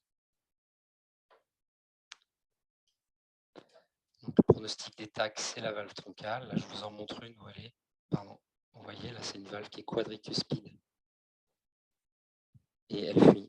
Alors, est-ce que c'est que la valve troncale dans le pronostic du tronc artériel commun? Non, c'est aussi la position des artères pulmonaires, parce que parfois, on va pouvoir les réimplanter sans tube. Parfois, on va devoir mettre un tube. Donc, ce n'est pas toujours la même facilité et le même risque de reprise chirurgicale. Et puis, il y a un facteur qu'on a tendance à oublier qui fait partie du pronostic des troncs artériels communs, c'est que dans 50% des troncs artériels communs, il y a des anomalies coronaires. Et ça, c'est à ne pas négliger. Moi, j'ai un patient qui est né avec un tronc artériel commun qui ne fuyait pas, et on s'est retrouvé donc plutôt... en tout cas, on ne les avait pas trop inquiétés sur la valve troncale, et on s'est retrouvé avec une quasi-atrésie du tronc commun qui est quand même pas du tout du même pronostic. Donc, qui a été réimplanté et ça va bien, mais il faut y penser. Il faut y penser. Les troncs artériels communs, c'est pas rare, c'est 50%. Là, c'est plutôt côté atrésie pulmonaire à septum ouvert. Vous pouvez voir que, en fait, on a une sténose pulmonaire, mais vous voyez, avec des branches qui ne sont pas forcément si petites. Et il faut se méfier parce qu'on peut arriver à construire une continuité entre l'aorte et les artères pulmonaires. Et on pourrait dire que c'est un tronc artériel commun. Parce que le plancher étant musculaire dans l'atrésie pulmonaire à septum ouvert, on n'a pas de valve, de moignon de valve, on n'a rien, donc il faut vraiment se méfier. Et là, c'est une forme d'abso qui est plutôt de bon pronostic parce qu'on a des artères qui font une taille satisfaisante avec une confluence, avec un petit tronc. Donc ça, on va pouvoir la réparer, ce qui n'est pas toujours le cas. Et donc là, vous voyez, en période néonatale, ça nous donne quoi? Ça nous donne un flux qui est entièrement vascularisé par le canal avec 0 passage entre le ventricule droit et les artères pulmonaires. J'insiste sur le fait que c'est un plancher musculaire. Là, vous voyez même qu'on est très très loin du ventricule droit. Et c'est la raison pour laquelle on ne peut quasiment jamais faire de dilatation percutanée dans les abscesses, c'est qu'en fait, on n'est pas au-dessus des vaisseaux. En fait. Donc, il faut aller faire des chirurgies avec des ouvertures chirurgicales ou des gestes palliatifs, mais en tout cas, on peut très rarement faire de cathé sur les abscesses.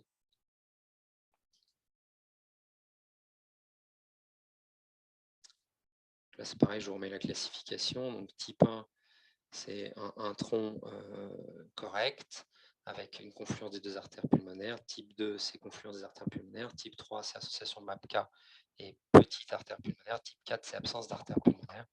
Bien sûr, le type 4 est un pronostic très sévère. Le 1 et 2 sont ductodépendants, c'est-à-dire que finalement, l'enfant ira mal à la naissance si on ne le met pas sous prostaglandine. Le type 3 et le type 4, finalement, sont non ductodépendants. Et donc souvent, c'est les patients pour lesquels on met de la prostaglandine au départ et puis on l'arrête puisqu'en fait, ils n'en ont pas besoin. Et on va partir sur des stratégies de shunt pour essayer d'aller faire grossir ces artères pulmonaires, mais avec un pronostic qui est très réservé.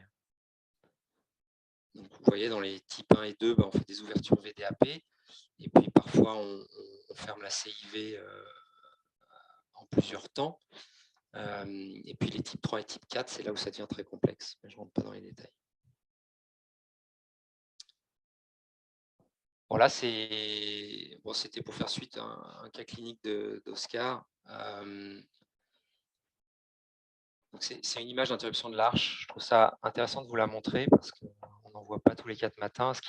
C'est pas si difficile que ça à faire le diagnostic d'interruption de l'arche, en tout cas dans sa forme conotroncale, parce qu'en fait, c'est vraiment une aorte qui n'a jamais été connectée, l'aorte ascendante n'a jamais été connectée à l'aorte descendante, et donc elle a un trajet qui est très rectiligne, qui est très droite, si vous voulez. L'aorte, elle monte à la tête, elle distribue les TSA, mais elle amorce même pas une crosse. Ce qui est pas le cas des interruptions de l'arche sur des coarctations extrêmes, où finalement, c'est une coarctation qui a évolué vers une interruption, mais ce n'est pas la même embryologie. Là, c'est vraiment, il n'y a jamais eu de contact, et donc on a un aspect qui est très rectiligne. Vous voyez, une aorte ascendante qui donne 2 TSA très rectilignes, et à l'inverse, on a une crosse du canal qui est très grosse, et qui semble faire comme une crosse de l'aorte, où on voit pas de confluence de l'aorte thoracique. Parfois, on voit un petit vaisseau qui est en fait peut-être un des troncs supraortiques qui naît du segment descendant de l'aorte. Vous voyez, là, on a le tronc de l'artère pulmonaire, les 2 artères pulmonaires, puis un très gros canal qui va nous donner notre aorte descendante. C'est la classification des interruptions de l'arche aortique. Donc, en fonction de quel vaisseau naît de l'aorte descendante. Donc, vous voyez, c'est vraiment rectiligne. Donc, c'est finalement un diagnostic qui se fait relativement facilement. C'est une image qu'on n'a pas du tout l'habitude de voir, mais quand on la connaît, en fait, on fait le diagnostic facilement. Et le tronc artériel commun de type 4, en fait, c'est une association d'un troncus et d'une interruption de l'arche avec une aorte ascendante qui naît très verticale et très rectiligne. Et puis, en fait, un tronc qui donne 2 artères pulmonaires et un canal qui va donner notre aorte descendante. Donc ça, il faut se méfier de ces formes-là parce qu'elles sont ductodépendantes. Et donc, on peut se faire avoir parce qu'on part sur un tronc artériel commun en pensant que c'est un tronc artériel commun standard qui n'est pas ductodépendant. Et puis, en fait, à la fermeture du canal, on n'a pas fait attention et puis le patient se met en défaillance. Donc, il faut vraiment aller dans le tronc artériel commun, il faut vraiment s'assurer de la bonne continuité de la crosse de l'aorte, c'est très important. Bon, ça c'est juste pour vous redire. Donc, le septum, quand il est dévié en antérieur droit, c'est la tétralogie de Fallot. Quand il est en postérieur gauche, c'est l'interruption de l'arche aortique.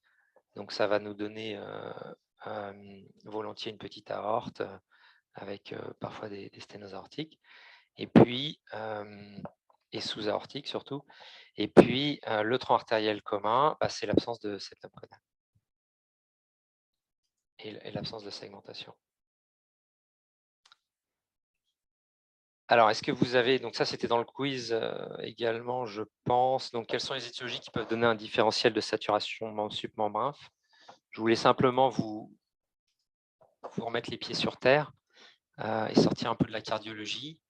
Quand on fait un peu de néonat, on s'aperçoit que la plupart des situations où on a un différentiel membre sup, membre inf, en fait c'est une HTAP néonatale. Alors bien sûr, il faut éliminer une cardiopathie, mais finalement, le réflexe du néonat, c'est plutôt de dire « Oh là là, il y a une HTAP ». Et effectivement, ça va nous donner un canal droit-gauche, l'HTAP, avec une courbure septale qui sera aplatie en systole. Alors, comment on évalue les pressions pulmonaires? Ça faisait partie des questions qu'on vous posait dans le quiz. Donc, par l'insuffisance tricuspide, pour ceux qui ont un peu moins l'habitude de l'échographie. Donc, on va se mettre sur une coupe 4 cavités et puis on va tirer dans l'insuffisance tricuspide qui, en fait, va être le reflet du gradient entre le ventricule droit et l'oreillette droite. Donc, si on ajoute à ce gradient la pression dans l'oreillette droite, on aura une idée de la pression artérielle pulmonaire systolique, sous réserve, bien sûr, qu'on n'ait pas d'obstacle sur la voie pulmonaire. Et la pression dans l'oreillette droite, elle s'évalue en estimant la dilatation de la veine cave inférieure. Quand elle est peu dilatée, on dit environ 3 mm de mercure, et puis plus elle se dilate, plus on monte jusqu'à 10 ou 15 mm de mercure.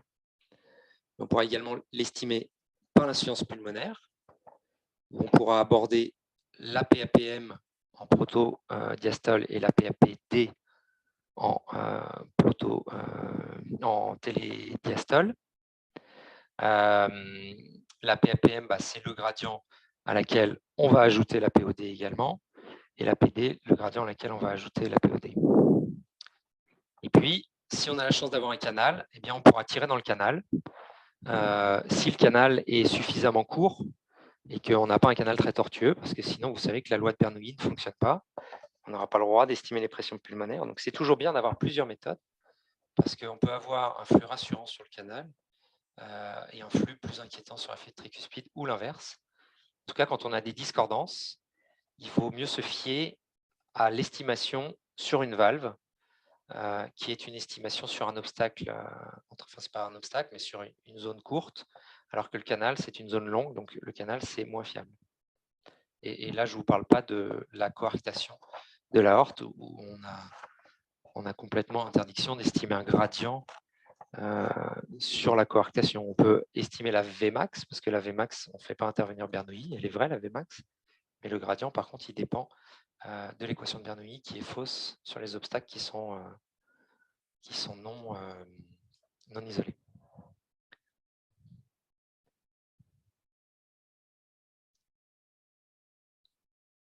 Alors, ensuite, on continue. Alors, je vois une question. Il me semblait qu'on pouvait utiliser le Bernoulli sur un canal artériel vu que tubulaire.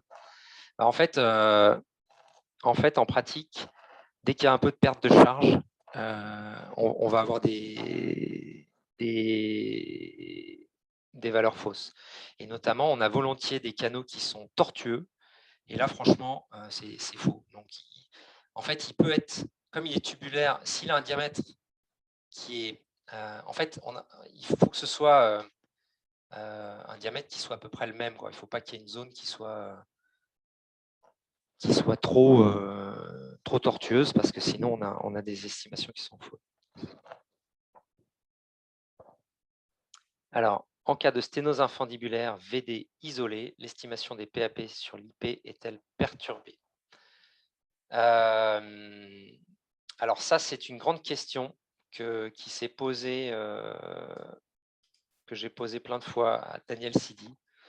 En fait, chacun a son avis sur la question. Il y en a qui disent que non, il n'y a pas de raison que ça change puisque on est en diastole. Moi, je pense sur la sténose infundibulaire, il n'y a pas de raison que ça ne marche pas. Par contre, sur la sténose valvulaire, il y a toutes les raisons que ça ne marche pas. Et en fait, en pratique, comme je me suis souvent posé la question, j'ai fait des essais et je me suis rendu compte que ce n'était pas fiable. Donc, j'ai jamais rien lu dessus qui allait dans un sens ou dans un autre. J'ai déjà posé la question au moins 5 fois. Moi, je crois qu'il ne faut pas la considérer comme fiable dès qu'on a une sténose valvulaire pulmonaire. Après, quand c'est plus haut et que c'est infundibulaire, je pense que là, pour le coup, c'est possible.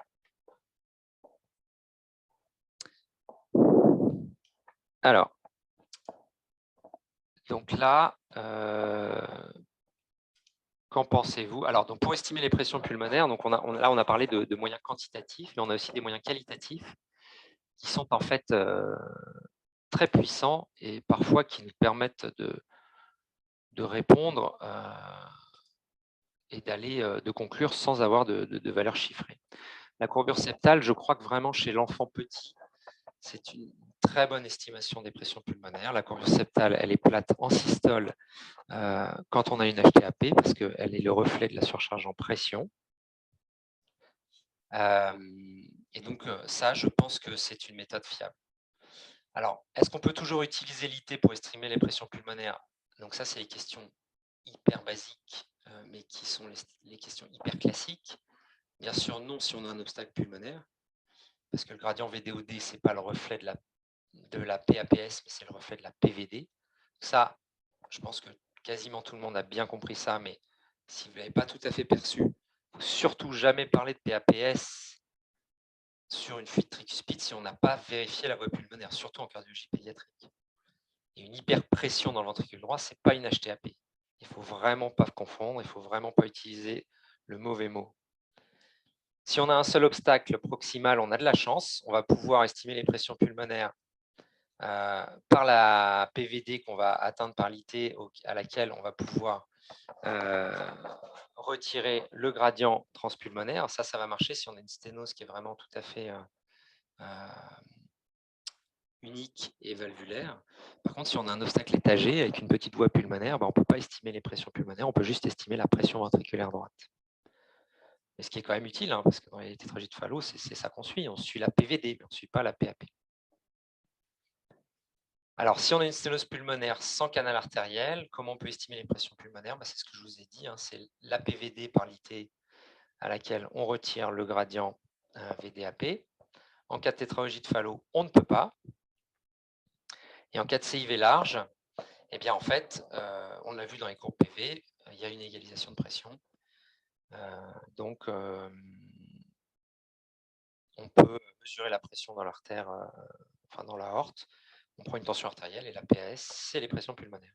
Donc, je pense qu'il ne faut pas se dire, quand on évalue une CIV très large, pas se dire, oh là là, elle est large, il y a une HTAP, l'enfant n'est pas bien, il y a une HTAP. Non, c'est juste la physio fait qu'il y a la même pression dans la P et dans l'aorte. On ne parle même pas d'HTAP, enfin, il y a une HTAP, mais il ne faut pas que ça intervienne dans notre raisonnement, parce que c'est des erreurs que font trop souvent les néonates ou les gens qui ont un petit peu moins l'habitude, disent « Oh là là, il y a une HTAP, il est très symptomatique, sur sa CIV large. » Bah oui, non, c'est normal. S'il a une CIV complètement large, sans gradient, il y a forcément des pressions pulmonaires qui sont isosystémiques. Et d'ailleurs, on ne cherchera jamais une courbure septale de type 3, sauf si on est au stade Eisenmenger, mais si on est au stade débit, on ne cherchera jamais une HTAP suprasystémique, parce qu'on aura tout juste la pression dans l'aorte. Donc on aura une courbure septale qui ne sera jamais de type 1, qui ne sera jamais de type 3, qui sera toujours de type 2, puisque c'est les mêmes pressions dans les deux ventricules. Là, vous voyez une courbure aplatie en systole, surcharge en pression.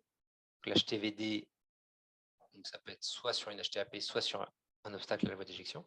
Et puis à droite, une courbure aplatie en diastole, c'est une surcharge en volume. Ça va être par exemple CIA, VPA partiel. La surcharge en volume, ce n'est pas que la CIA, c'est aussi ce qui est lié aux fuites. Une IT et une IP, ça crée une surcharge en volume dans le ventricule droit et ça nous donnera des courbures septales aplaties. Je vais répondre au quiz. Il y avait des questions un peu isolées, donc bon, c'est des questions de cours. L'analyse segmentaire d'une transpose dans sa forme la plus habituelle, vous le savez, c'est une SDD, aorte antérieure droite. Dans la double discordance, eh bien, on a une discordance AV, donc on est en L-loop, et puis on a une aorte classiquement antérieure gauche, donc on a une L-malpo, donc c'est SLL. Quand on est en situs inversus, c'est un miroir, on est en IDD. L'analyse segmentaire d'une atrésie tricuspide à vaisseau transposé, le plus souvent, l'aorte elle est à droite, donc c'est SDD. Et puis, comment on décrit la position des vaisseaux sur ces images? Pour moi, en haut, c'est une position normale, c'est-à-dire qu'on a une valve pulmonaire qui est antérieure gauche, valve aortique postérieure droite, donc c'est norme-opposée. Et puis là, vous voyez, on a une aorte qui est antérieure droite et puis une artère pulmonaire qui est postérieure gauche, donc c'est une démalposition.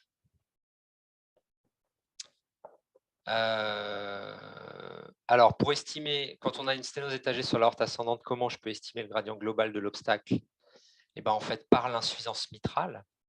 Ça, c'est un truc qui peut être qui est souvent utilisé, parce que quand on a une sténose aortique plus une sténose supravalvulaire aortique plus une coarctation, si on veut savoir un peu si tout ça, en fait, quand on tire sur un des obstacles, en fait, on a un gradient qui est faux puisqu'il est influencé par les autres obstacles. Si on veut savoir un peu si l'obstacle global est significatif, on prend le gradient sur l'insuffisance mitrale et puis on retire la pression dans l'aorte et puis on va avoir notre gradient global sur tous les obstacles étagés. Et donc, on pourra raisonner comme ça. Comment on estime par un moyen simple et fiable les pressions dans l'oreillette gauche, reflet de la compliance du VG? C'est par, on a la chance chez l'enfant d'avoir souvent un foramen ovale, c'est par le gradient à travers le foramen ovale, gradient au GOD, auquel on va ajouter la POD. Et ça, c'est un moyen magnifique pour avoir la PT-DVG qui est bien plus fiable, bien plus efficace que le profil mitral, l'onde sur E'. Là, on a une valeur chiffrée de la pression de l'oreillette gauche, ce qui est beaucoup plus performant que ce qu'on est obligé de faire chez l'adulte parce qu'il n'y a plus de shunt entre les oreillettes. De quoi dépend le sens du shunt à travers une CIA décompliance, vous le savez. De quoi dépend le sens du shunt à travers un canal artériel? Eh bien, en diastole, les valves étant fermées, ça dépend uniquement des résistances pulmonaires et systémiques. Et en systole, eh ben, on est parasité également par la contractilité des ventricules et puis éventuellement les obstacles en amont du canal, par exemple une sténose aortique ou une sténose pulmonaire, ce qui va donner le sens du shunt. Mais si vous voulez avoir un reflet des résistances pulmonaires et de manière fiable, eh bien, vous regardez dans quel sens va votre shunt en diastole. Par exemple, une sténose aortique sévère, eh bien, on aura un shunt qui va être droit-gauche en systole, mais qui peut très bien être gauche-droit si les résistances pulmonaires ont bien baissé. Et ce sera vraiment un moyen fiable d'estimer uniquement les résistances vasculaires et pas sans tenir compte des ventricules ou des obstacles. Donc, comment on fait pour augmenter un QP sur QS quand on a un shunt? Eh ben, pour diminuer, pardon, eh ben, on va pouvoir transfuser.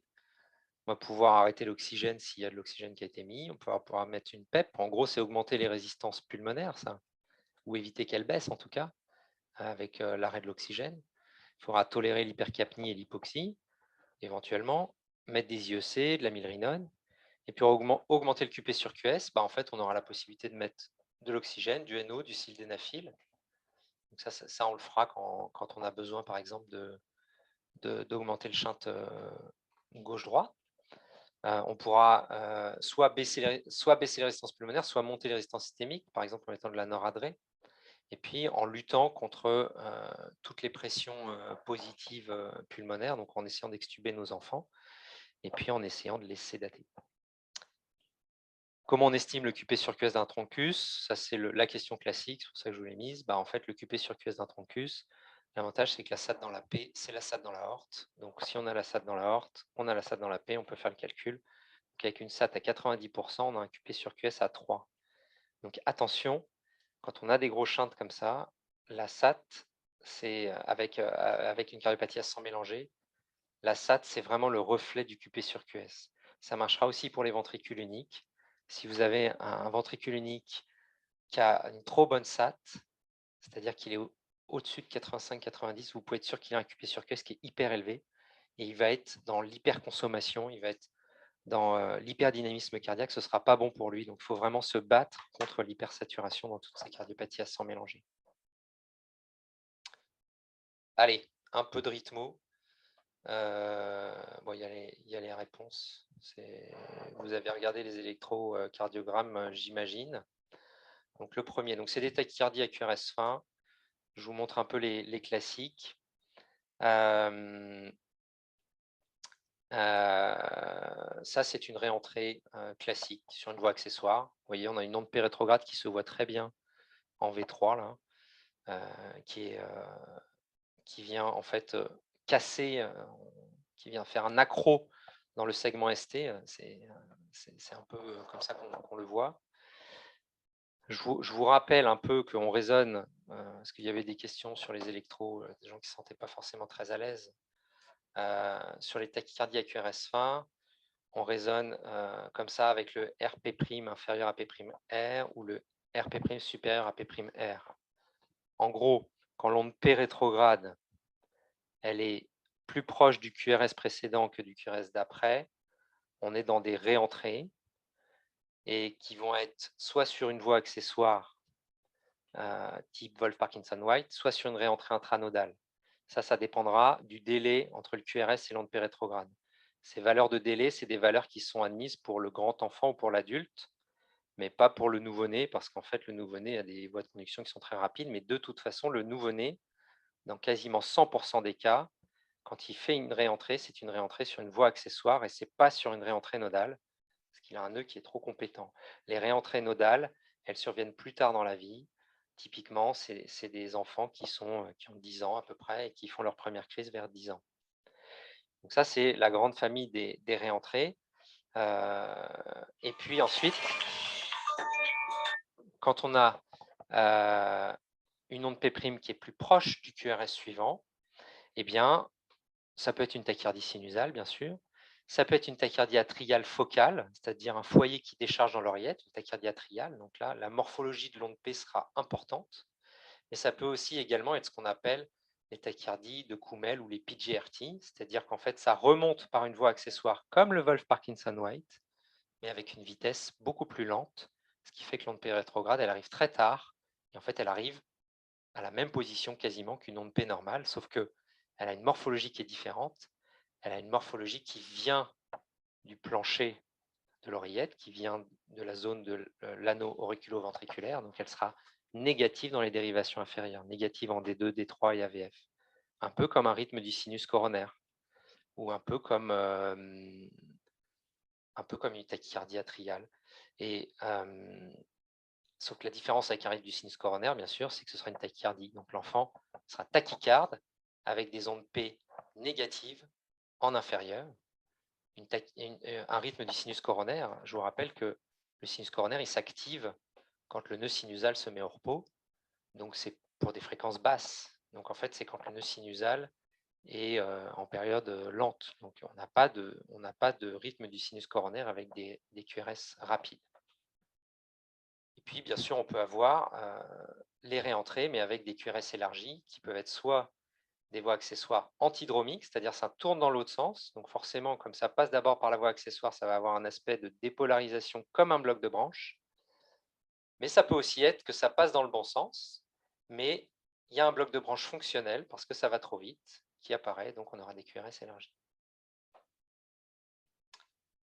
Et pour terminer, donc là, bon, ça c'est un flotteur, je voulais vous montrer. Donc le flotteur, c'est, il faut arriver à voir les toits d'usine, on les voit le mieux dans les dérivations inférieures.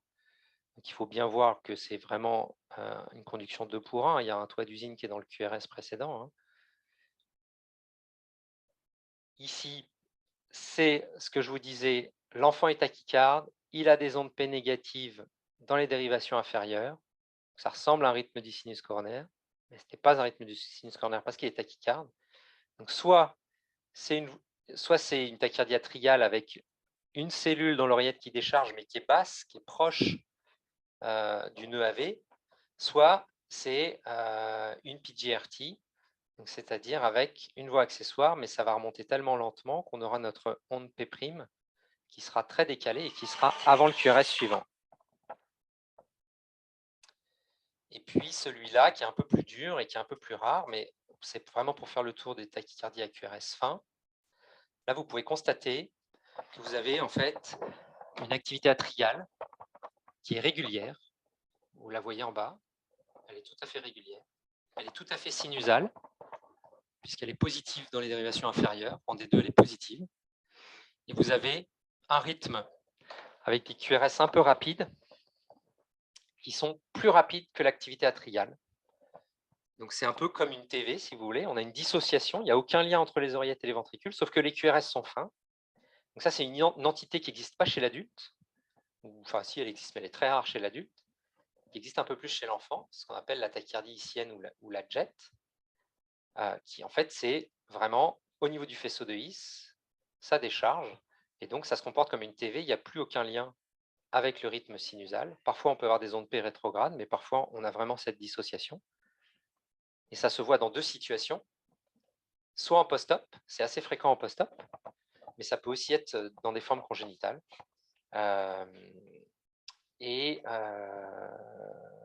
voilà, et c'est des tachycardies qui sont difficiles à traiter, qui parfois nécessitent, notamment en post-op, de mettre les patients en hypothermie profonde, de les sédater, de stimuler l'oreillette pour coiffer la tachycardie, etc. Et souvent, on a vraiment du mal à les traiter, et puis ça finit par disparaître souvent, mais ils peuvent être en insuffisance cardiaque. Bon, ça, c'est juste pour vous remontrer un peu les différents diagnostics, mais je ne vais pas vous les détailler, mais en fonction du tableau clinique, je vous laisserai les reprendre. Ça, c'est vraiment du cours, hein. Mais c'est vraiment important d'être capable, en fonction d'un tableau clinique, par téléphone, de savoir orienter le clinicien qui appelle, qui a un enfant qui est en cyanose réfractaire avec souffle, etc. Et donc, il faut vraiment avoir cet arbre diagnostique de manière assez fluide dans la tête pour votre pratique clinique. Eh bien, voilà, j'ai terminé. Alors, j'ai fait les 2 parties à la suite. Mais ce n'est pas un problème du tout. Parfait.